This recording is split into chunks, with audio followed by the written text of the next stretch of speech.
Be cool, be kind, be classy. A cupcake so sweet and sexy. Have fun and enjoy the journey. Or just have a good attorney. No big whoop, no biggie. She lives near New York City. And not just a YouTube show. When you know, you better grab a straw. Learn about the law. It's cool here in the shade. Sipping motions and lemonade. Cool heads will prevail. Kindness will never fail. Be classy and vastly wise. Oh, Melanie Little is going live. Oh no, where is Melanie? Follow the island's melody. Is a concert within reach. No surprise, she's at Jones Beach. She heard some music far away. Captain Jack Stack Harbor Bay.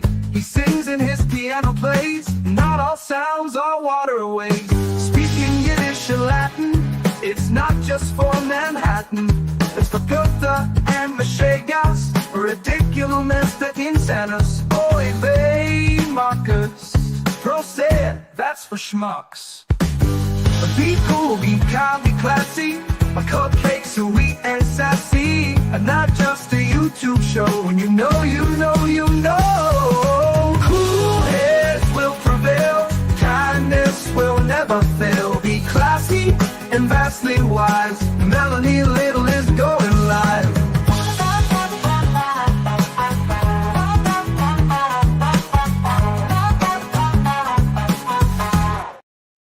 And we're back. Hello, my friends. We're back.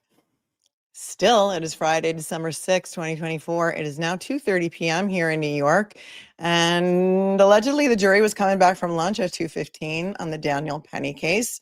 Don't know anything yet, but I have a very special guest for you to join me for today's stream. And hopefully something will happen while he's here on the air with me. You may know him from his YouTube channel, Courtroom Confidential. You may know him from such other things as his appearances on many channels like Court TV and News Nation and so many other things. I present to you, my friends, Joshua Ritter. Hello. Hey, how are you? Hi. It's nice to meet you. I know we've been playing Nice a lot to of meet you too. like tag, like trying to do something together. So I know. I sent an email like 20 minutes ago and said, hey, you want to come on for Daniel Penny? Because I know that you've been talking about Daniel Penny on your channel. I've been following this case closely, and before we begin, I got to say I love your intro music. I was rocking out to it. Me too. There's a viewer that made that for me, and she sent it to me. That's and I was pretty like, amazing. I went on Canva. I made myself a little video.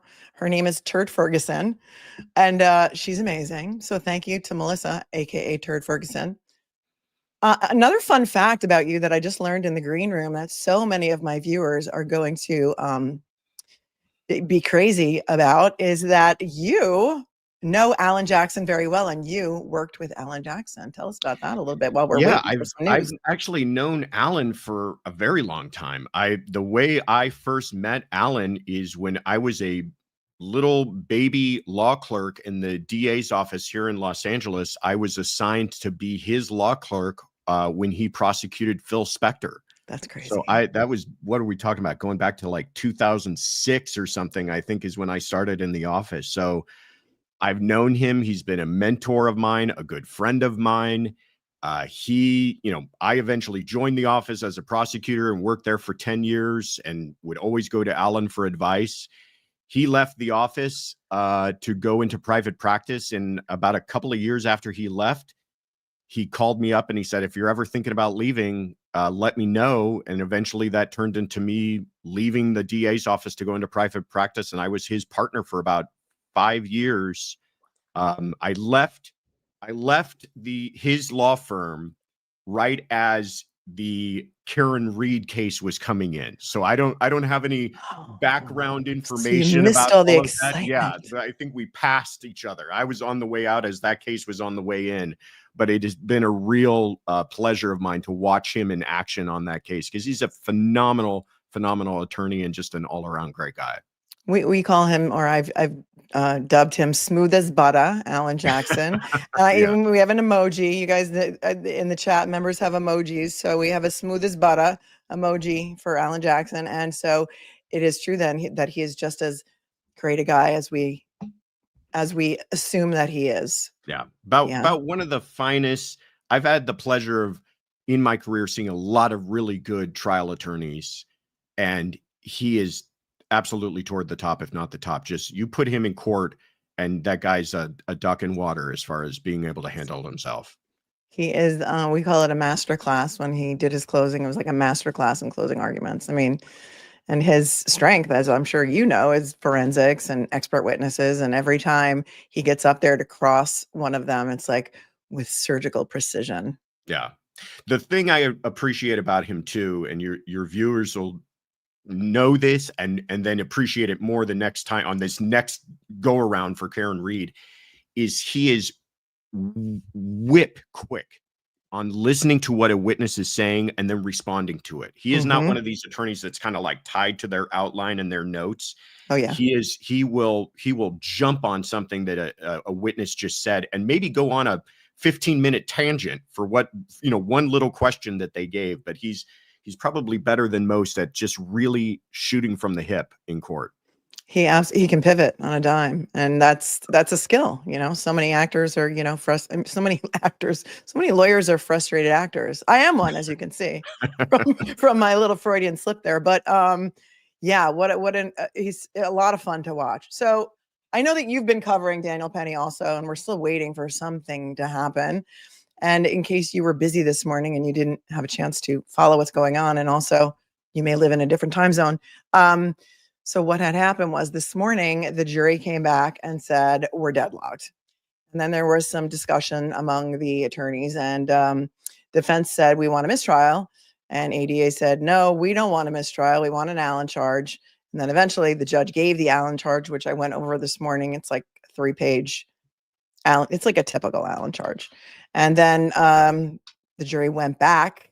And at some point during those conversations, there was some talk about whether or not the jury could move on to count 2. I just talked about this behind the scenes, which is the criminally negligent homicide charge. The top charge is manslaughter in the 2nd degree.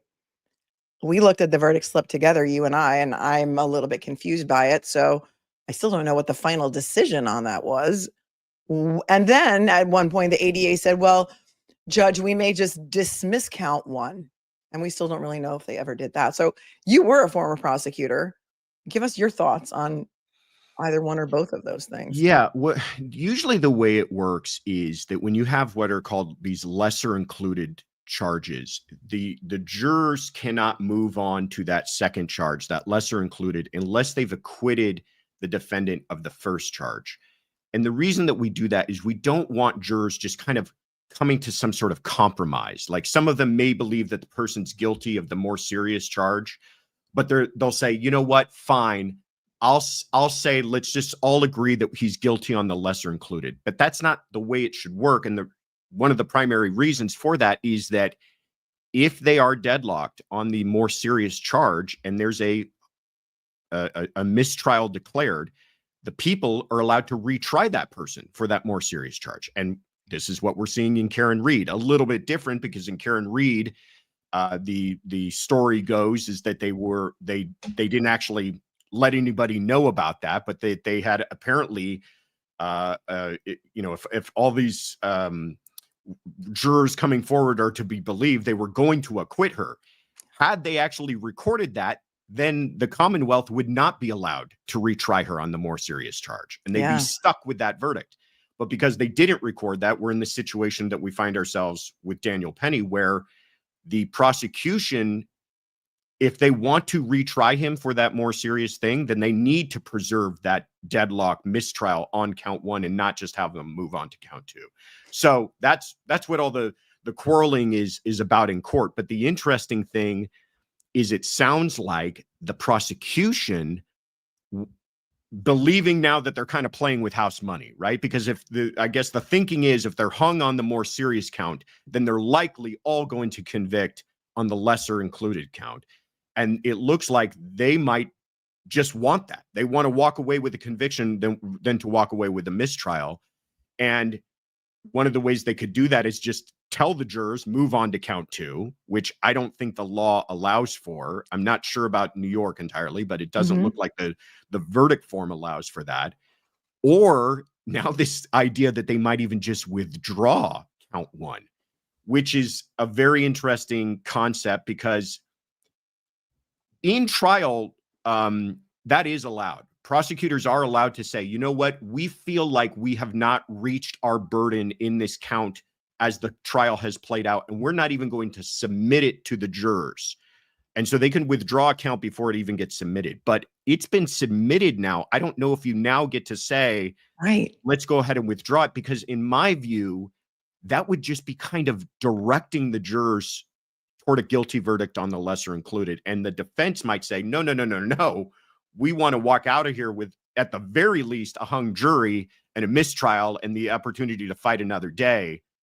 And if you withdraw that, you're just basically telling the jury to convict him of the lesser included. So a lot of kind of things at play here. right. And especially in the middle of deliberations, to then say, oh, you know what, jury, we're just gonna forget about count 1. We're gonna dismiss that. Just go back and decide on criminally negligent homicide. And the way that this verdict slip is drafted, in my opinion, says that if you don't come to a verdict, if it's just so weirdly written, it's very unclear. I mean, think about this. We're lawyers, right? And we have trouble with these verdict slips. Like, imagine a layperson trying to figure this out.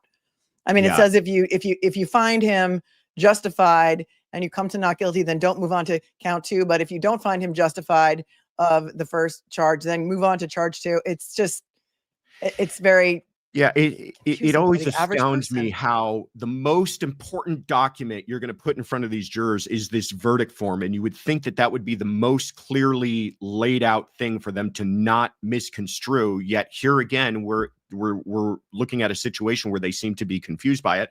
And I agree with you. I'm a little confused by it. The way I read it, to me, sounds like if the reason that they're finding him not guilty of count 1 is because self-defense is true, in other words, it was a justified homicide, and then you can't find him guilty of count 2 either. In other words, self-defense would apply across the board rather than just to the count 1 and not the lesser included. That's the way I read it, but it is far from clear. But you and I read it that way because we have many, many decades of well, at least I do anyway, of legal experience and practicing law and went to law school. But so what they're saying is if you find him not guilty of count 1, but you don't think that it was just self-defense, maybe you think it was an accident or something, then you can move on to count 2. Right. If for whatever reason, the reason you're finding him not guilty of count 1 is because some element was not met, but it wasn't that it was a justified homicide, then you can go ahead and consider count 2. And that just kind of makes sense, right? I mean, that's the only way it would make sense to me. But you would hope that they would have an easier way for either putting that in writing or explaining it to the jurors. Erica, I'm not going to drive there. She's like, it's still a hung jury. Melanie, drive there. Oh my gosh. First of all, it'll take forever. Second of all, it's like 22 degrees outside the courthouse. It is freezing, but that's a great idea, Eric. But you know what? I'd rather hang out here with Josh on TV with you and talk about it when it comes in. Tell us about what you thought about just the overall testimony in this case and what your thoughts are on this case in general. I've really struggled with this case. I've really had problems with it. And that's because even the prosecution's theory is that they concede that Neely was a threat. And they concede that Penny's response in initially trying to restrain him was reasonable, because when you're talking about self-defense, it all comes down to the question of reasonableness. And so they say that it was reasonable. Where they say he went wrong, and where this went from reasonable and justified self-defense into a crime, into manslaughter, is in the last minute or two of him restraining him. And to me, that is really splitting some very fine hairs. And it's like, I struggle with the idea that a person can, at one point, be a hero. I mean, there are other people on that train who are saying he was protecting us. We were all scared to death. And 90 seconds too long. And all of a sudden now you're guilty of manslaughter and going off to prison for 15 years. That's the part I really struggle with. What's interesting also this morning is that the jury came back with a note that said, can you please tell us the definition of reasonableness? And so they came back. This was at 12:41 p.m. New York time. The jury came in and the judge said to the jury, reasonableness is up to you to decide. Yeah. What would a reasonable person do in this situation? He must have honestly believed Jordan Neely was going to use physical force against him or someone else. But again, you get into a reasonable person standard and it's more like it's a very subjective thing. Yeah. And what I know about this jury, what I've read about this jury is that they were all questioned, obviously, during voir dire about their experiences on the subway. They're all New Yorkers, and many of them have had unpleasant experiences on the subway. Many of them have either been the victim of or witnessed to, nefarious things happening on the subway. And maybe this definition of reasonableness is going to be able to put themselves in the shoes of a person who was on the train that day and just be like, oh, okay, now I get it. Yeah, not guilty.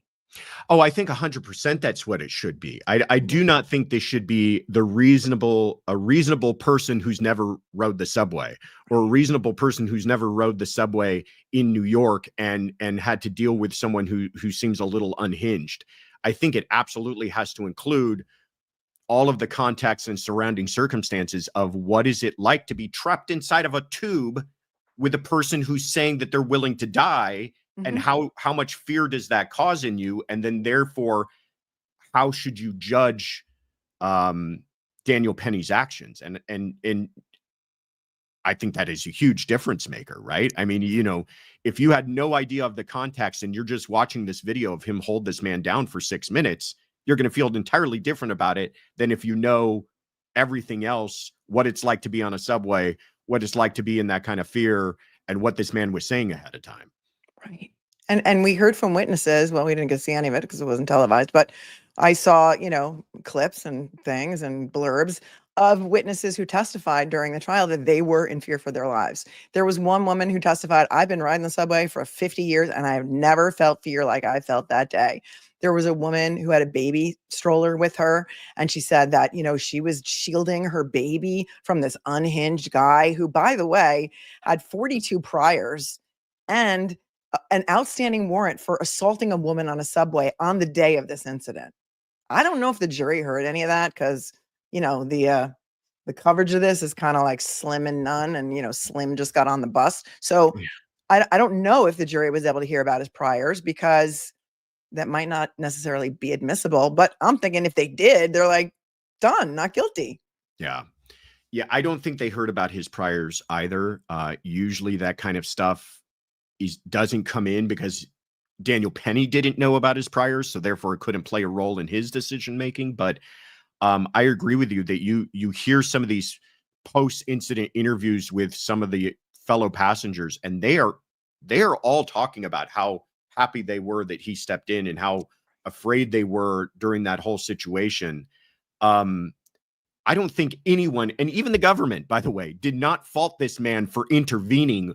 Again, where they fault him is in the last 90 seconds or so. They just said that he held on for him too long.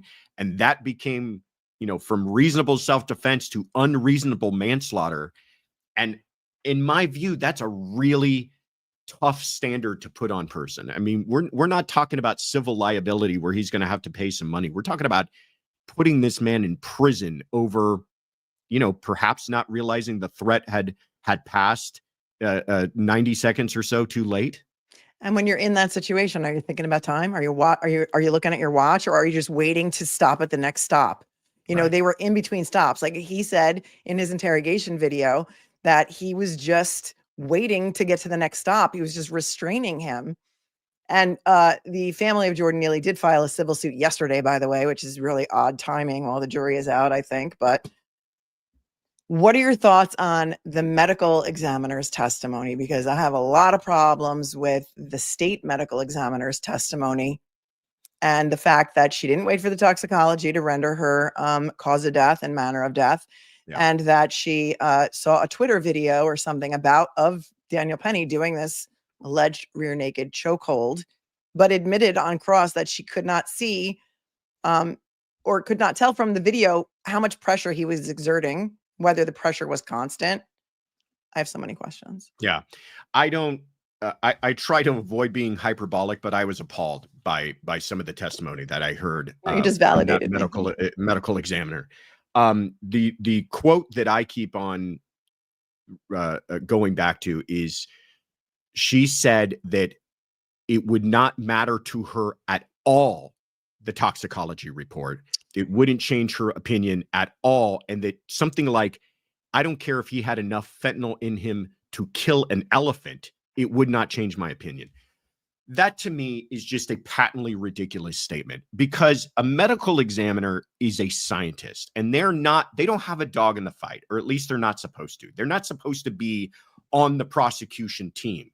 They are called by the prosecution to render their opinion on cause of death, manner of death, and things like that, but they're supposed to be scientists. And for a scientist to say that there is a place in the universe where the amount of drugs that this person may have been on would change my opinion is just a ridiculous statement to me. You've dealt with medical examiners and experts and stuff before, and experts are usually very guarded in their language. They don't like to make kind of really drastic opinions. They'll say things like, oh, the evidence is consistent with ABC, or the my conclusions find that it was, inconsistent, whatever it is. They're very selective with their words, and to make this kind of bold, emphatic statement about the toxicology would matter to me none at all seemed ridiculous to me. And that's why I thought it was really interesting when the jurors asked to hear her testimony on that. And I thought, oh, they're leaning towards a defense verdict here, because that seemed like it was right in the defense wheelhouse. But now you hear, I mean, I don't think any other way to interpret this is to imagine that at least some of those jurors feel that he was guilty of the more serious charge. Yeah. For those of you viewing who don't know, the jury came back yesterday and asked for a readback of Dr. Harris's cross. They only wanted the cross. That's what I found interesting too. And here in New York, we allow readbacks. Do you allow readbacks in California? Yeah. Okay. So we were horrified when we were watching the Karen Reed trial to know that Massachusetts does not allow readbacks, that the jury must rely on their notes, which is wild to me. It's just wild. Flabbergasting to me. Because I take notes, and I sometimes I can't understand my own notes. Like, did I write down exactly what the person said? Did I write down my thoughts? Like, what is this? So during cross, I think it was brought out that she couldn't tell the pressure of the chokehold, or even how long, or so. That to me also made me think that they were leaning towards the defense verdict. And now that they came back and asked for the reasonableness definition, I fear I don't know. I don't know what's going to happen today outside this courthouse. It's scary. It's scary. It is. And we don't know how it's hung too, right? It could be one holdout who's saying, I believe this man killed another man, and I'm not going to listen to anything. And it could be you've got the rest of the jurors back there just trying to feed them as much information as they can. We don't know. We don't know if that means that the people who are not guilty on the more serious charge are even guilty on the lesser charge. It could be they're not guilty across the board. We don't really know until the judge finally declares a mistrial. And if we get any kind of inquiry as to what their breakdown was, we might never know. But it's so hard to read the tea leaves as we sit here right now and understand what's going through their head, because I agree with you. It seems like the questions that they were sending out kind of gave mixed messages as to which way they were leaning. Yeah, it's going on 4 hours, I think, today. But it's Friday, so I'm thinking they're gonna come back with something. I was so slam dunk a defense verdict. I'm just flabbergasted. Yeah, I agree with you. I'm kind of shocked that we're at this point too. But again, it could, like I said, it could be one juror who just simply doesn't want to deliberate further. But I think you mentioned this before, that the judge already gave the Allen instruction, and I imagine if they come back again towards the afternoon here and say we're hung. Actually, you know what? I take that back. I could see the judge saying, give it the weekend to think about it. I could also see the judge saying, okay, you've done enough. you're hung. I gave you the instruction. We're on Friday. I'm going to let you guys go. Yeah, I mean, I know in some states it's like, the last clear chance, like that's it. Next time they come back hung, then they have to declare mistrial. Or I mean, I guess in every case there's judicial discretion, but I think that it's a Friday and I don't think they want to come back. So maybe that will impact them into like coming back with something, because they don't know what we know about the Allen charge, right? Yeah, I don't know how it works in New York either, but in California, they can inquire. And this was a big point of contention in the Karen Reed case. We keep coming back to that case for some reason, but that the judge could not ask anything about their deliberations. In California, the judge can ask, I don't want to know which way you're voting, but I want to know what the split is. Is it 6-6 or is it 10-2 or 11-1, to at least get the idea of how deadlocked they are. If they come back and say we're 6-6, we're not going to tell you if that's or let's say they come back and they say we're 7-5, we're not going to tell you if that's leaning toward guilt or innocence. That's a pretty even split, and a judge can say, okay, you're deadlocked. But if they come back and say we're 11-1, a judge might say, all right, you all need to get back there and have a little more of a chat, because they realize it's just try one more holdout. time. Yeah. Just flip this one person and let's get the hell out of here for the weekend, everyone. Let's go. You can do it. Nobody can do it better than you can. We don't want to, judicial economy and all that kind of stuff. And right. we don't want to have to try this case again, because it's not going to look good for Alvin Bragg if he decides to prosecute it again, because he's really going to have a problem. Like, if this is a mistrial, his decision on whether or not to re-prosecute Daniel Penny is, in my opinion, it's a very political one. It's a racially charged one. I mean, we have to really kind of call it what it is. He dismissed there was another subway case that was where another guy attacked another guy on the train, but actually kind of made physical contact with him. The guy he jumped on pulled out a knife. It was in Brooklyn. That guy stabbed that person to death. And on the day that Daniel Penny was arraigned, that same DA in Brooklyn dismissed the charges against the guy who killed the other guy. So it's like different counties, different rules, different. Yeah. And the thing that kind of bothered me too with this case is that Daniel Penny, it's not like, at least I haven't heard, he's got some sort of long history of violence or prior arrests. Nothing. Or like, No it's not like this was a guy who just kind of was a problem maker all along, and now it culminated in this awful, awful tragedy. The guy's a Marine, living an upstanding life. His motivations appeared to be coming from a good place, that he was just trying to protect the other passengers. And it was like, why in the world are they deciding to make a example out of this case? It did not make sense to me, aside from kind of the things you pointed out, that perhaps politics and other things played a role. Well, there's people out there who are saying, Daniel Penny set out to murder a black man that day, which he has no record. He's a Marine, young kid, 24. I watched his interrogation video. When he was interrogated, he didn't even know that that Jordan Neely had died when he did that interrogation. And he was just like, no, I was just trying to hold him until we could get to law enforcement, until law enforcement could get on the train. And that's a really good point too, is we kind of touched on this, but he wasn't trying in my view, he was just waiting till the threat was neutralized. But how is he supposed to know when that is? I mean, we hear countless stories about people who've been shot, who've been, put down, and everybody's not paying attention, and all of a sudden that threat is back and well again. And maybe he's just thinking to himself, I'm not letting go of this guy until police arrive or somebody else can take over, because I don't want him to let go of him and him to hurt other people. Now, I know the counter argument to that is that he appears to go limp, and so that should have been enough. But I still don't know if that means that we have stepped into the realm of manslaughter. At one point, he does go limp, and then, moments later, he's again flailing his arms and legs. And then again, after Daniel Penny lets go, and then law enforcement comes on, they got a pulse. There was at least 4 of the first responders says, we got a pulse.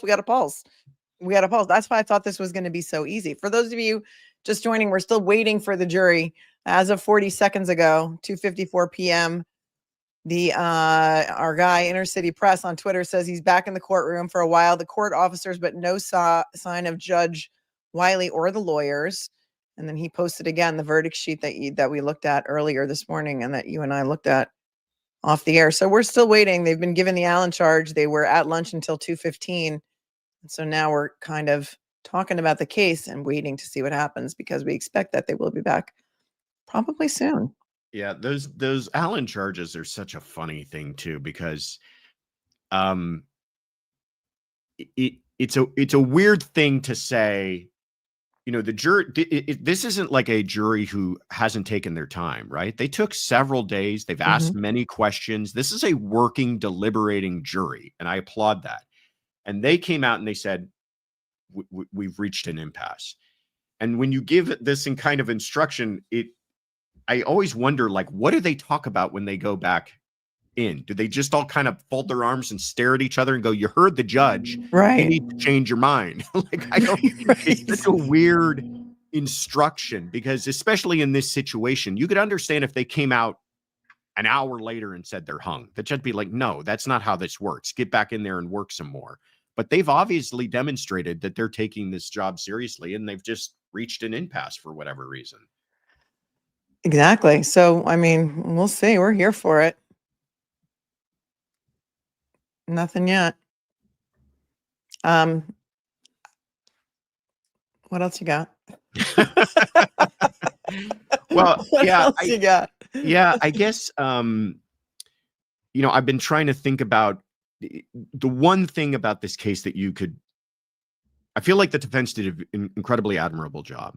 The one question I guess you could come back to is that Daniel Penny himself didn't testify. And should he have testified? Right. And would that be a difference maker? And a lot of people point to the fact that he did give that interview that you alluded to, and it was very extensive interview, and it likely would have, you know, mirrored what he would have testified to. So there probably wasn't a need to put him on the stand. But I'm still a little curious about it, because he does have, he seems to avoid all the problems where defense attorneys usually choose to not put their client on the stand. And that is, their client has a long criminal record and they don't want that all coming out. Or the client lied a bunch to police ahead of time and they don't want that coming out. But here you've got a guy who, you know, has an impeccable background from what I understand, is probably going to say the exact same thing that he said to the police. Right. So why not have him sit there and look those jurors in the eye and say, listen, I never wanted this to happen. This is a tragedy. I feel bad. This breaks my heart every single day to know that that man had lost his life. I was just trying to protect people, and I had no idea it was going to lead to this. I think he'd be walking out right now. I don't know. I don't want to second guess them so much, but that is the one thing that I think we could point to is perhaps maybe what they would do different if they were to do things again. Yeah, and I feel like their reasoning for not putting him on the stand, and I think I heard one of the attorneys say this, is because, well, the jury did hear from him. They heard from him during the interrogation video. But I think you're right. I think he would make such a great witness. And I just think, like, as a mother, if my kids were on that subway car, I would be giving him a medal. Like, he's just a hero to me. Like, everybody wants a Daniel Penny. We don't have a good Samaritan law in New York. So, here's the thing. We had a guy like 2 weeks ago running around the city stabbing people with another homeless guy who was schizophrenic and on drugs and God knows what, had a rap sheet a mile long, and he killed and stabbed 3 random people in New York City, and nobody stepped in because Daniel Penny was on trial down the block. Yeah. To make a kind of larger cultural point, we've now got cases where they're prosecuting police officers for not being proactive enough. I mean, there was the officer down in Florida with the school shooting in Parkland. Yep. And he was eventually acquitted, but they said he wasn't proactive enough.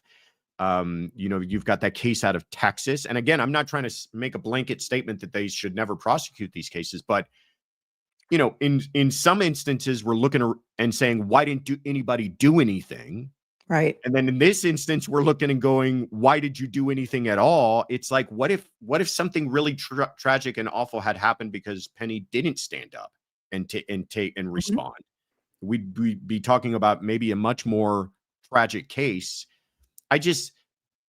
End of the day, this was a full-fledged tragedy. I don't think anybody is going to disagree with that. It is sad that this man lost his life. So sad. But a tragedy, not every tragedy is a crime, and not every loss of life is a murder. And it's like, it's up to the prosecutors to have made that decision. And I feel like they blew it in this instance. And if this man were to be convicted, I personally feel like it would be a miscarriage of justice. I agree. And both things can be true. We can feel sympathy for the family of Jordan Neely and also feel that Daniel Penny was a hero that day. I mean, we can, both of those things can coexist.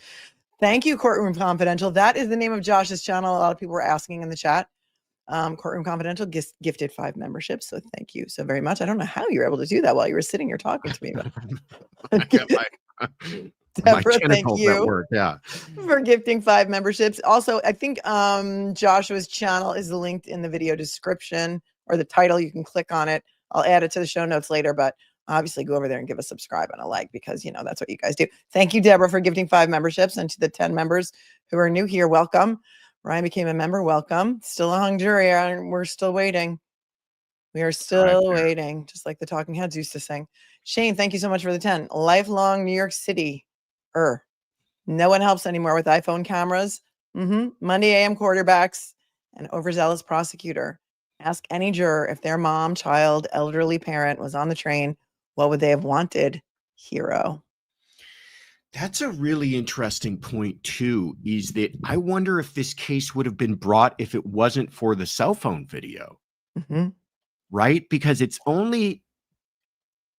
Otherwise, what would you be left with? You would be left with the witness accounts, and it would be everybody saying this man was acting crazy. He was saying he was going to kill everyone. We were all scared to death. This hero stood up and stopped him, and we all thought that he was just kind of neutralized. And lo and behold, the man's in a critical state, and that's awful. But I think it was probably that cell phone video which made them make any kind of decision to file because of the way that he appears to go limp. Like you said, he kind of goes back and forth, but towards the end, he appears to go limp. And I think that might have been the only, I don't know how they proceed without that. Do you? Agreed. And that's what's so sad too, is now everyone's got a camera in their pocket and they'll stand around and take video rather than intervene and try to help another person. Yeah.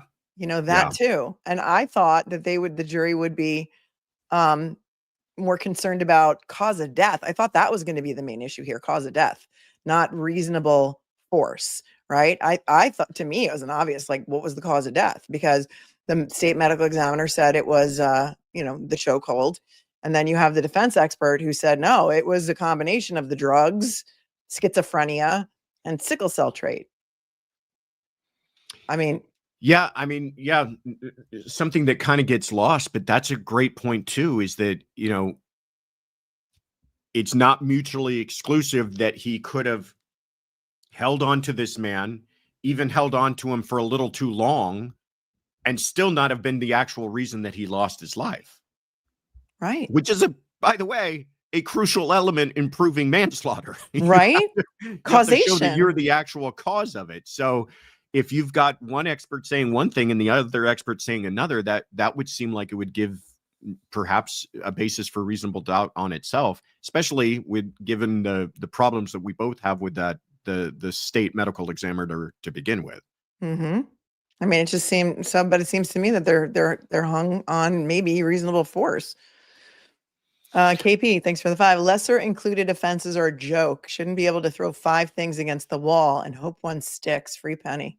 Talk about that a little bit from a prosecutor's point of view. Like, do you have the option to charge lesser includes? Who's making that decision? Is it?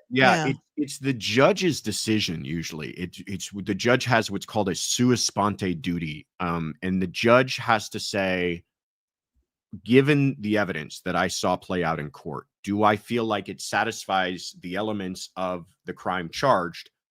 Or is there a reasonable basis to believe that it could also satisfy the elements of a lesser included crime? Usually, To KPAC, that's a great question, but usually the prosecutors are the ones just asking for the big charge. They want the manslaughter, and it's the defense who might be arguing towards a lesser included, or the judge who might say, I believe I have to give this instruction given the state of the evidence, because there's a reasonable pathway that the jurors could find them guilty of a lesser included.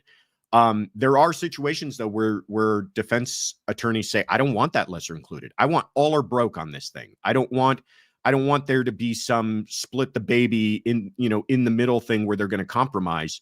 You either find my client guilty of manslaughter or not. But I think in this situation, I'm not sure if they charged it that way or if the judge instructed that way. Well, we have breaking news as of 3 minutes ago.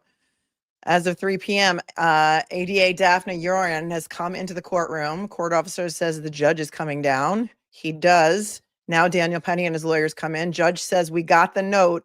We, the jury, would like to inform we cannot come to a unanimous verdict on count 1. ADA Urian says, we are considering withdrawing count 1. Judge Wiley says, I'm not sure that's consistent with New York state law. What do I tell the jury? That we deem count 1 an acquittal? Could they properly do a count 2? And then the ADA says back to the judge, they can do what they want. Am I in the twilight zone right now? No, they kind of can't.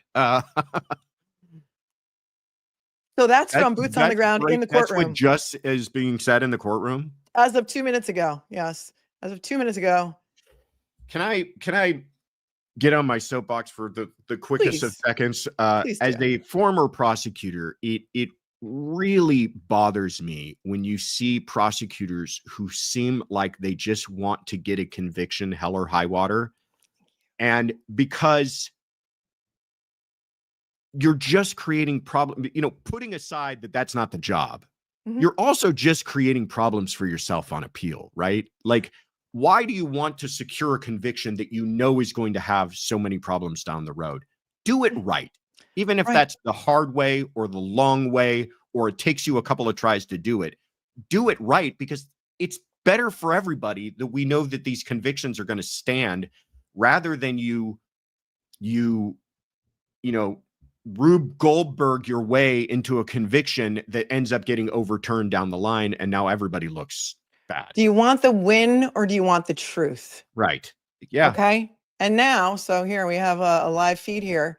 The judge said in response to that, when she says they can do what they want, judge says, I think either I declare a mistrial or give them a second Allen charge, maybe tell them to come back Monday, just like you said, boy, Josh. Here we go. Yeah. But I don't know what I would say.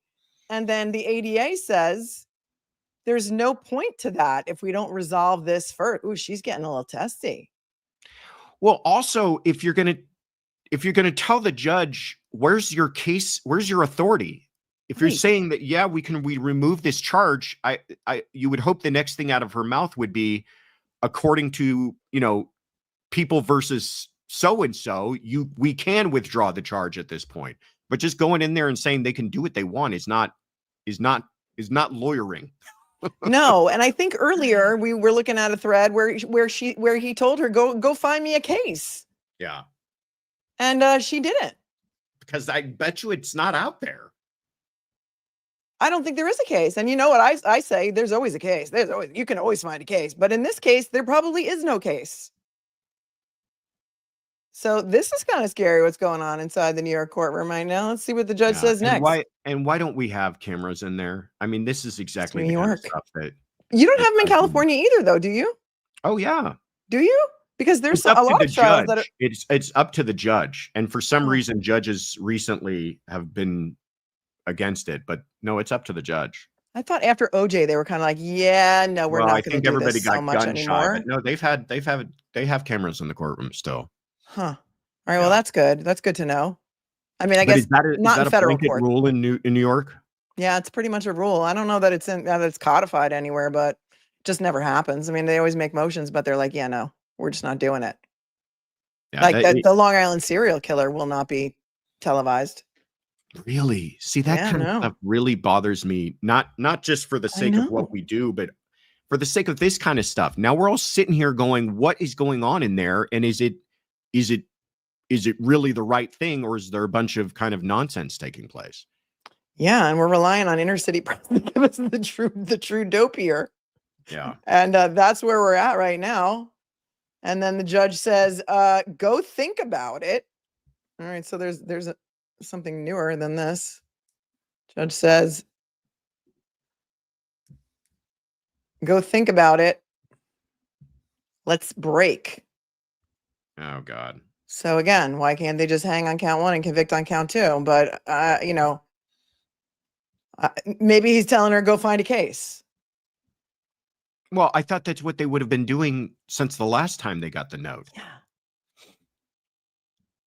And, like they're not reading the note into the record, which is a little bit weird too. Yeah. Or maybe he's going to go back and ask his clerk to find him a case to get some guidance on what he should do at this point. Well, that's another good point, is that you would think the judge would have researched that issue as Right. well, right? Yeah, to me, it's there's something unseemly about it. It just seems to be entirely too much trying to meddle in what the jurors are doing. If you're saying, oh, you're having a problem with this, well, let me just remove that problem. Does that make it easier for you to convict this person? That's not the way we want this to work out, right? Right. If they're hung, they're hung. That's unfortunate. None of us want to see that happen, but that's also a legal way that this could all end up.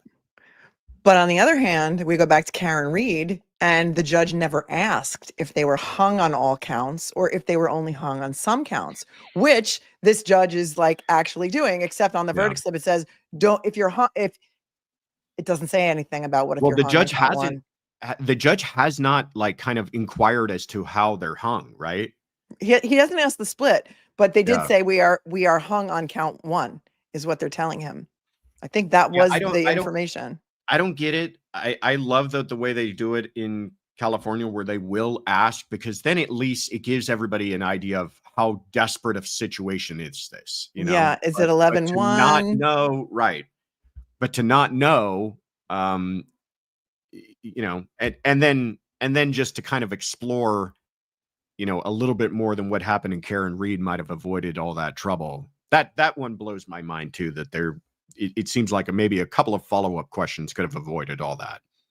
Even if they go back just into the jury, he doesn't even would he even have to ask them in open court? Like, couldn't they all go back into the jury room, like both attorneys and the judge, and talk to the jury and just say, okay, or what's your split? Like, it wouldn't have to be an open court, right?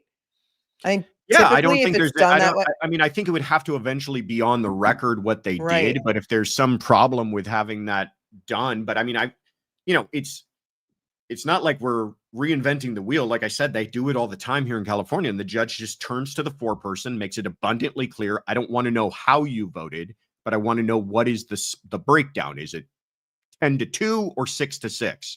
And then they'll say, and he goes, great. Don't tell me anything more. I'm going to send you back in. And then we have a little bit more information to deal with. My fear is that if, they do that, and then the foreman's like, or foreperson is like, oh, it's 11-1. And then there's all these trolls out there trying to figure out who the holdout is. They're all gonna attack this person. The jury's let out the back door. Then it's going to be like, let's all go, because I don't know if you know what's going on out there in the cesspool of Twitter and other places, but the way that people are being attacked for their personal opinions about certain cases is unlike anything that I've ever seen. Yeah, it's unfortunate, because you would hope that we still have a society where we can kind of reasonably disagree on these things and it not turn into people hunting each other down on the internet. But I guess that's not the world we live in. No, it's not. It's people become very personally invested in these things and hiding behind, keyboard warriors, hiding behind fake names and thinking there's no ramifications for their behavior. Look at Elaine coming in with $100 super chat. Thank you, Elaine, so much, Elaine Burris, for your generous super chat. If there's anything other than a not guilty handed down, men across America will not stand up for others in trouble. This is disgusting. Alvin Bragg needs to be removed from office.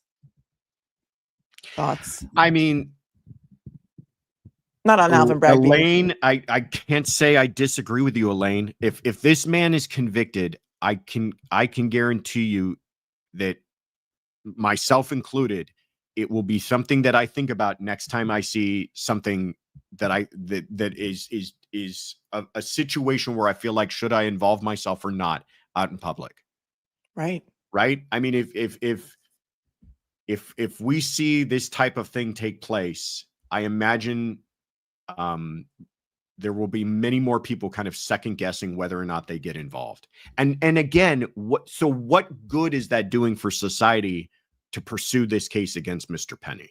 Right. That's why I was saying, like, if this were some really egregious situation, and those happen, where, you know, Penny was, you know, holding the guy by his neck and just refusing to let go, despite other passengers telling him, hey, the guy can't breathe. The guy can't breathe. Some situation along that, you would want to send the message, this is not acceptable. This is not how to behave. We want to send that message. But what message will be sent with a conviction in this case? That's the question, right? What if Daniel Penny had pulled out a gun and shot him? Then I think we are talking about, well, okay. Would he have been justified? Because if the guy is saying, I'm going to, right? That's a great law school hypothetical, yes, right? Look, I'm putting you on the spot. If Daniel Penny, or if Mr. Neely had stood up with no weapons in his hands and just started screaming at the top of his head, and Daniel Penny produced a gun and shot him dead, I think that he should be prosecuted for a crime. Because then you're, again, talking about reasonableness.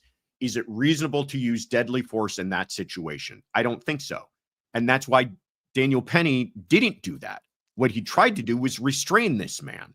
The man didn't appear to have any weapons in his hands. Had Neely stood up, said, I'm going to kill everybody, and I don't care if I go to prison, and I don't care if I die, and he's holding a gun, then I think anybody would agree that Daniel Penny could produce a gun and shoot him dead. It's all about the reasonableness of the threat and the reasonable response of the defendant. And that's why even the government, and I said this before, conceded that he was a threat. The government conceded that it was reasonable for Penny to respond to that threat. Where they differ is in the last 90 seconds of his behavior. And boy, oh boy, is that splitting a very fine hair and sending a message that I think is thoroughly confusing to everyone who's watching this. Right. Here, as of 54 seconds ago. So if you're just tuning in, well, let's put this back up on the screen. Here we go.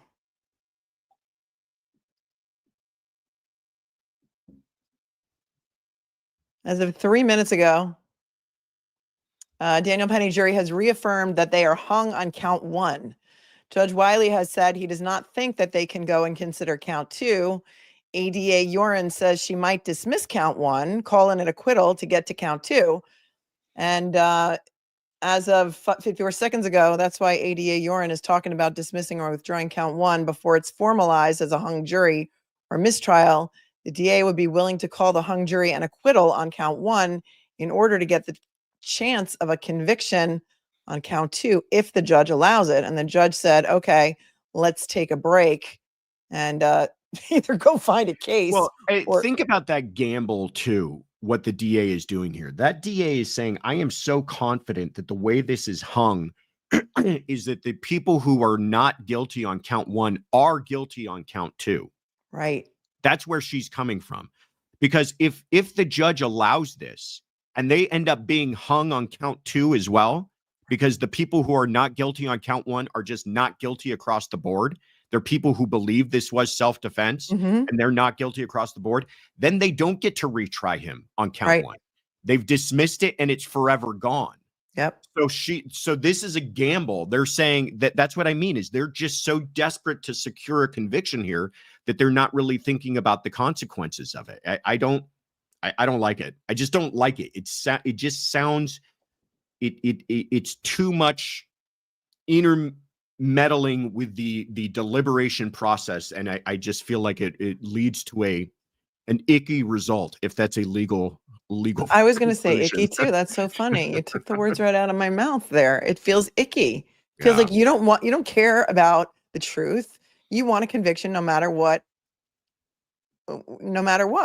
Yeah. Because it's a double jeopardy issue. They can't retry then if you're so confident that this is, whatever that first count was, and now it escapes me. Second-degree manslaughter, I think. If you're so confident in that, because that's the way you charged it to begin with. Like, what are we doing here if you're just willing to dismiss it at this point? Right. Yeah, really good point too. How important is that to you if you're just willing to dismiss it at this point? Then why are you pursuing it to begin with? Right. You shouldn't just be throwing things to see if they stick against the wall. You should. That's a really, really good point. Oh, thank you. And yeah, I mean, the more I think about it, think about the message that sends. Is if you're the prosecutor and you brought this, you should be feeling like the only justice here is in count one. That's what I've charged them with, because that's what I believe they are guilty with. Well, now you're sending the message of, I don't really care. I just want a conviction. So you guys have a problem with that? Let me go ahead and dismiss that like it's nothing. Yeah, just like drop it's not it. 15 years of the man's life, by the way. Yes. Let me just go ahead and dismiss that, because I'd rather walk away from this with a conviction. If you really felt like that was the right thing, then you take the mistrial and you retry the man. Right. If you really felt like that was the pursuit of justice. Yeah, that's a really good point. That's why it's a little bit offensive too, because you're playing with this man's life. And if you felt it was so important to put this man away for prison for north of a decade, right, but now you're willing to dismiss it at the very end to get yourself a verdict on a Friday, that's pretty unseemly. It's 15 years on count one as opposed to 4 years on count two. Yeah. Tracy says, I don't like the Allen charge. It's putting your finger on the scale. Thanks, Tracy, for the 5. Yeah. Semper Marine, thank you for the 5. And Semper Marine also says you should go to jail if you stand by and record a person in need. Semper Fi, Daniel. Semper Fi. Unfortunately, there's no duty to act, and that's just the law, right? I mean, trying to. And now there's going to be no moral duty either. If you had a duty to act, but then you might get criminally charged with it, what a position that would put people in, right? Mm-hmm. Yeah, he had no duty to do anything. He was just trying to protect people. I mean, that's, I think, what bothers people most about this is the guy was just trying to do the right thing and trying to be, until the last 90 seconds of that confrontation, everybody thought he was a hero. But they found a pulse when they got there, so he was still alive. I know. That's where I can't get past that. And he's a trained Marine. Like, that's what he's trained to do, is serve his country and save his country and save people. Yeah. And he's a kid. He was 24. He's 24. Is he 24 now? He's 22 when it happened. Like, what are we doing? Just ducking around. I believe that the Karen case and others are giving prosecutors the right to literally indict a ham sandwich. Well, Saul Wackler said that famously. That he was the chief judge of the New York State Court of Appeals. A good prosecutor can indict a ham sandwich. Yeah. Yeah. Like I said, I feel like I've afforded a special degree of indignation having been a prosecutor that it really bothers me to see when prosecutors behave this way. I can't imagine that when I was a prosecutor, my bosses would let me get away with just saying, well, let's go ahead and dismiss it. I mean, it's just not the way things are done. You take your lumps. Mm-hmm. If you get a hung jury and you feel like it was the right thing to do, then you go back and try it again. And if you get a hung jury and you realize that, hey, you know what, we just don't have the evidence to prove what we wanted to, then you go back and you retry count 2 or whatever, or you plead the case out to something that you feel like is reasonable, but you don't just, start cutting deals at the 11th hour to get yourself a verdict. Yeah. A win. Just want to win. Just want a win in my column is all I really want. K-Cat says the ADA sounds like they work for Fonnie Willis. My game, my rules. Have you followed that case at all? Because oh my God, I had some fun when the Fonnie Willis case was happening and her testimony and Nathan Wade's testimony. And we had a great time watching that, because that was it was like a Hollywood writer could not script a comedy better, in my opinion, than Fonnie Willis and Nathan Wade's testimony. Yeah. Yeah. And refreshing this page every 5 seconds. And then did you follow the YSL RICO case? That was way too long for me. I don't have the attention span. Was that like a 2-year trial?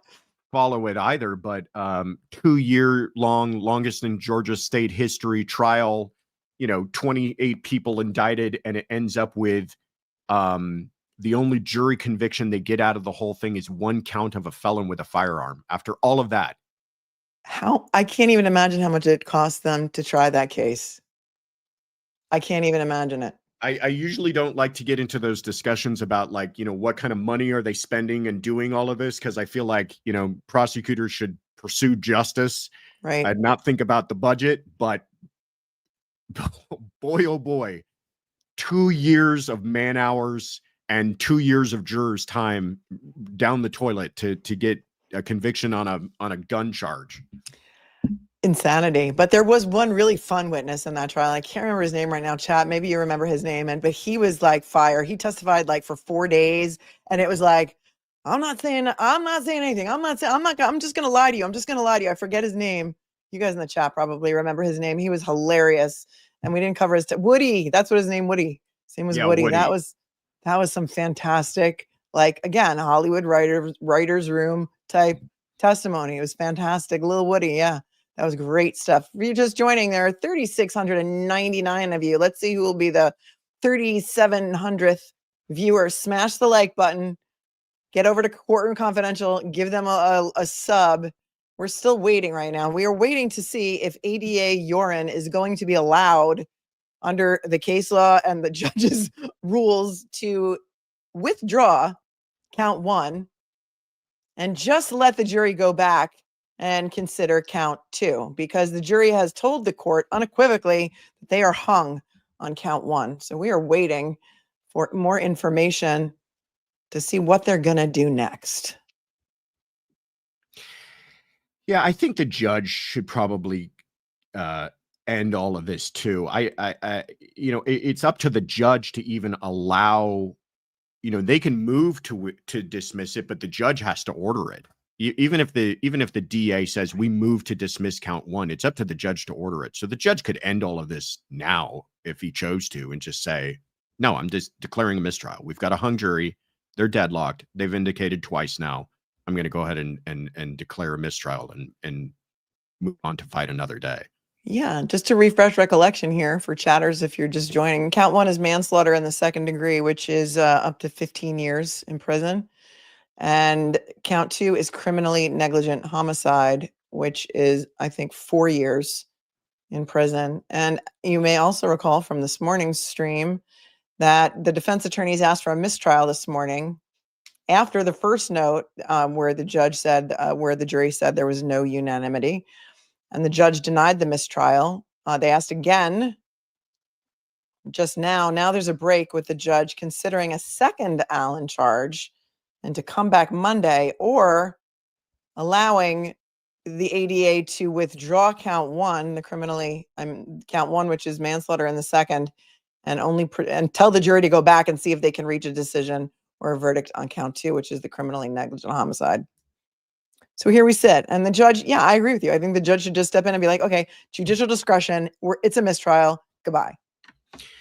Yeah, I mean, not to beat a dead horse here again, but if we knew what the split was, if the judge was allowed to ask that, I think if they were split 6-6, giving them another Allen charge and telling them to think about it over the weekend is kind of just torturing these poor people at this point. But if it's split 11-1, 10-2, maybe you can understand the logic behind that. But we're operating in the dark. It's just kind of like, okay, release them now, don't release them, give them another instruction. I mean, if they've already indicated twice now they're hung and he gives them another Allen instruction, they're just going to go back there and stare at each other for the next 30 minutes until they go home for the weekend. Craig says, I didn't think a second Allen charge was allowed. It would be considered coercive. I think Craig's right. It sounds like that to me, but if the judge is even considering it, it sounds like he's got the discretion to do it.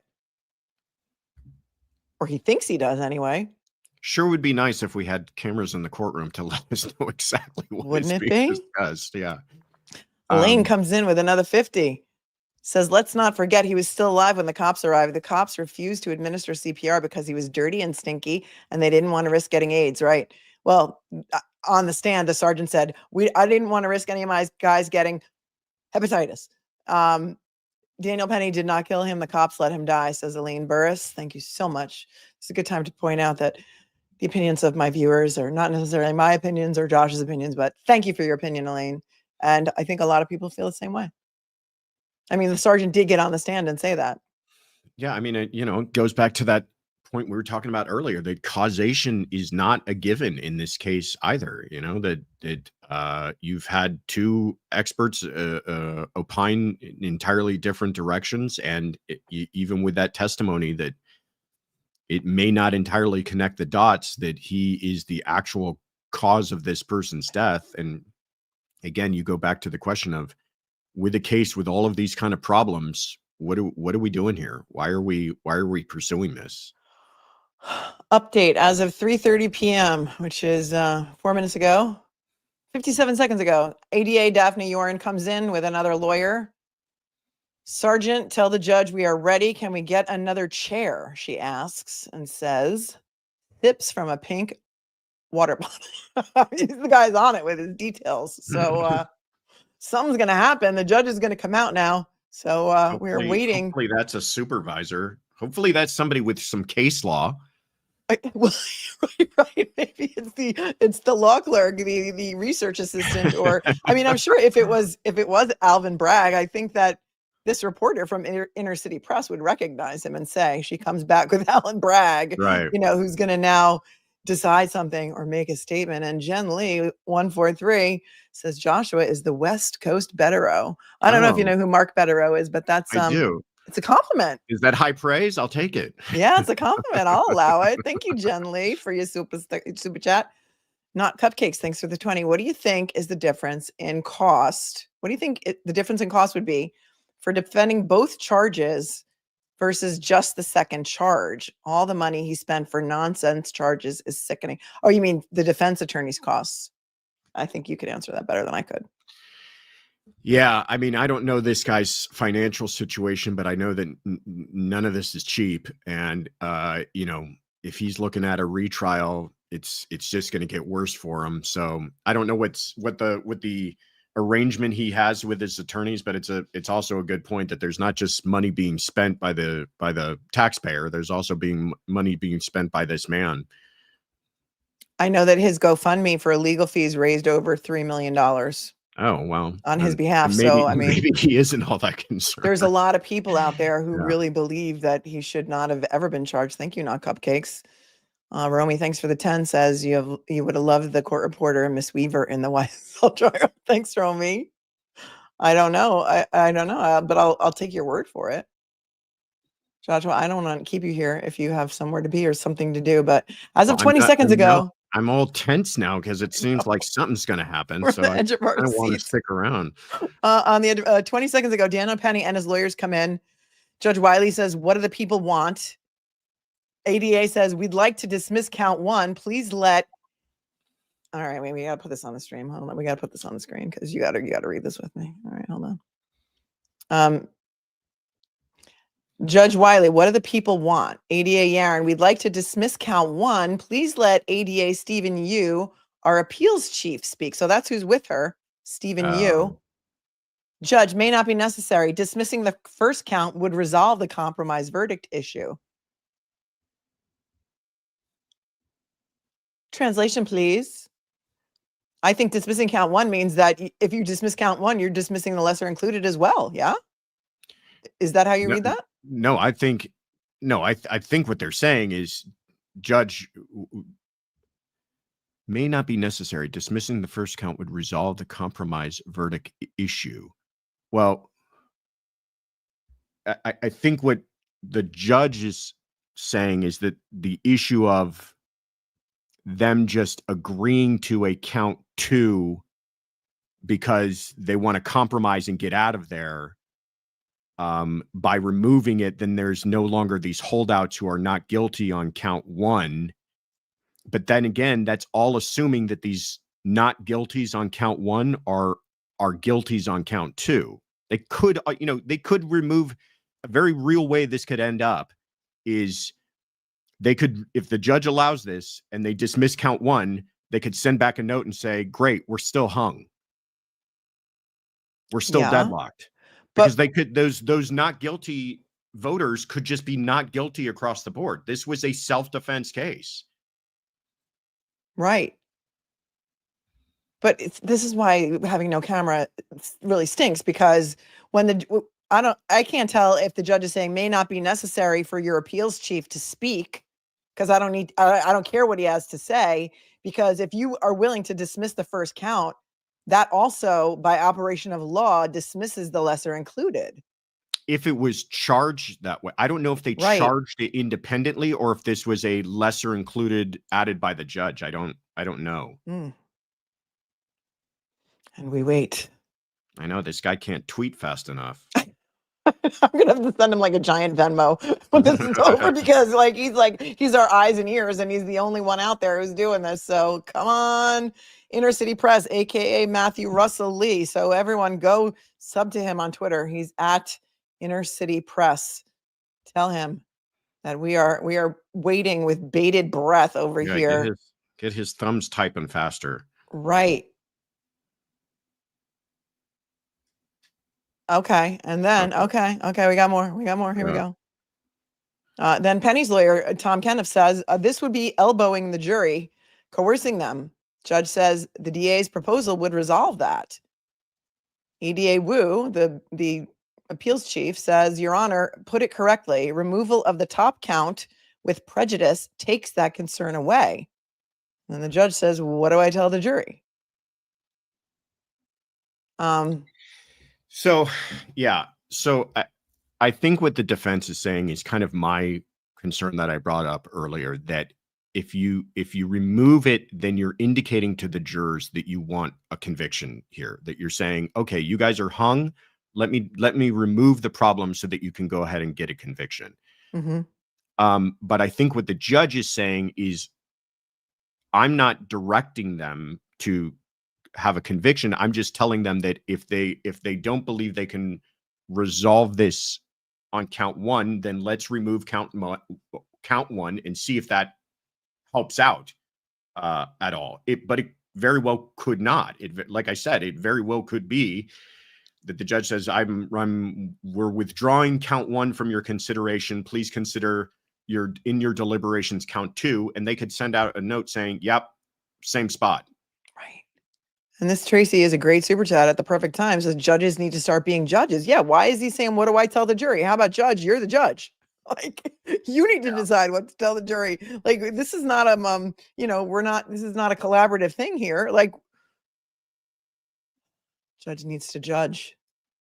Start judging, judge. Start judging. And this is crazy. Yeah. And in a case like this too, with so much kind of public intrigue, it's really frustrating and really concerning that it's all kind of ending in this way. I believe the judge should just say they're deadlocked. I gave them instructions. They're deadlocked. Right. I just don't know if New York law allows for the prosecution to do this, and therefore is he preventing the prosecution from doing something they're legally entitled to do by not allowing them to withdraw it. I don't know that answer. But they brought in who is this person supposed to be there? The head of their appeals chief. Appeals chief. So apparently you would think the appeals chief would know. I mean, but this goes back to your point, Melanie. Why did you care so much then? Right. Why did you care so much about an additional, a 15-year sentence on this person if you were so willing to dismiss it? Yeah, you're just willing to give it up now. Yeah, like, oh, we're losing. So, it's like, let's make a deal. It's like, you want what's in the box or you want what's behind the curtain? Okay, well, I'll just take what's behind the box, like, or under the box. It's kind of like a joke. Like, this is sending a really, really bad message to the citizens of New York and the citizens of New York City. Like, okay, yeah, we're just going to dismiss that. So we just want some kind of a conviction. So let him go back there and give us some kind of conviction. Because we don't even know. You're right. If they would convict on count two, the criminally negligent homicide. Because if there's 11 people in there who are just like not guilty, he's not guilty of anything. How long do you want to keep these people there? Yeah. There's a new tweet. Do you got that?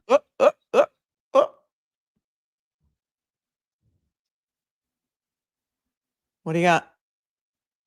ADA urine. Yeah. Don't tell them it's an acquittal on count 1, only that it's dismissed.